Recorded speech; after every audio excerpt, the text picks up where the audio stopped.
নারায়ণগঞ্জের রাবেয়া এগ্রো ফার্মে বেড়ে ওঠা অ্যালবিনো মহিষ ডোনাল্ড ট্রাম্প এখন দেশের গণ্ডি পেরিয়ে আন্তর্জাতিক অঙ্গনে আলোচনার কেন্দ্রে পরিণত হয়েছে। কোরবানির ঈদকে সামনে রেখে মহিষটিকে ঘিরে তৈরি হওয়া আগ্রহ ছড়িয়ে পড়েছে ভারত, পাকিস্তান, তুরস্ক সহ ইউরোপ ও আমেরিকার বিভিন্ন গণমাধ্যমেও। বিষয়টি নজরে আসতেই কৌতূহলপূর্ণ প্রতিক্রিয়া জানিয়েছে ইরান। রাশিয়ায় অবস্থিত ইরানের দূতাবাস তাদের আনুষ্ঠানিক এক্স অ্যাকাউন্টে মহিষটির একটি ভিডিও শেয়ার করে লিখেছে, বেচারা, ডোনাল্ড ট্রাম্পের সঙ্গে তুলনা করায় বিরক্ত বোধ করছে বাংলাদেশি মহিষটি। সূত্র জানায়, ভিডিওটি প্রকাশ করেছে রুশ সংবাদ মাধ্যম আরটি।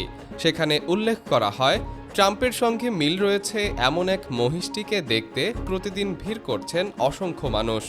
অতিরিক্ত ভিড় ও কৌতূহলের কারণে মহিষটির স্বাভাবিক খাদ্যাভ্যাসেও প্রভাব পড়েছে বলে প্রতিবেদনে তুলে ধরা হয়। আন্তর্জাতিক গণমাধ্যমেও বিষয়টি ব্যাপকভাবে গুরুত্ব পেয়েছে। ভারতের টাইমস অফ ইন্ডিয়া তাদের প্রতিবেদনে লিখেছে, ট্রাম্প ও ইসরায়েলের প্রধানমন্ত্রী বেনিয়ামিন নেতানিয়াহুর মতো দেখতে বাংলাদেশের ভাইরাল মহিষগুলো মানুষের দৃষ্টি কাড়ছে। অন্যদিকে ফ্রান্সের বার্তা সংস্থা এএফপি তাদের শিরোনামে কমান্ডার ইন বিফ উল্লেখ করে বিষয়টিকে ব্যঙ্গাত্মকভাবে উপস্থাপন করেছে।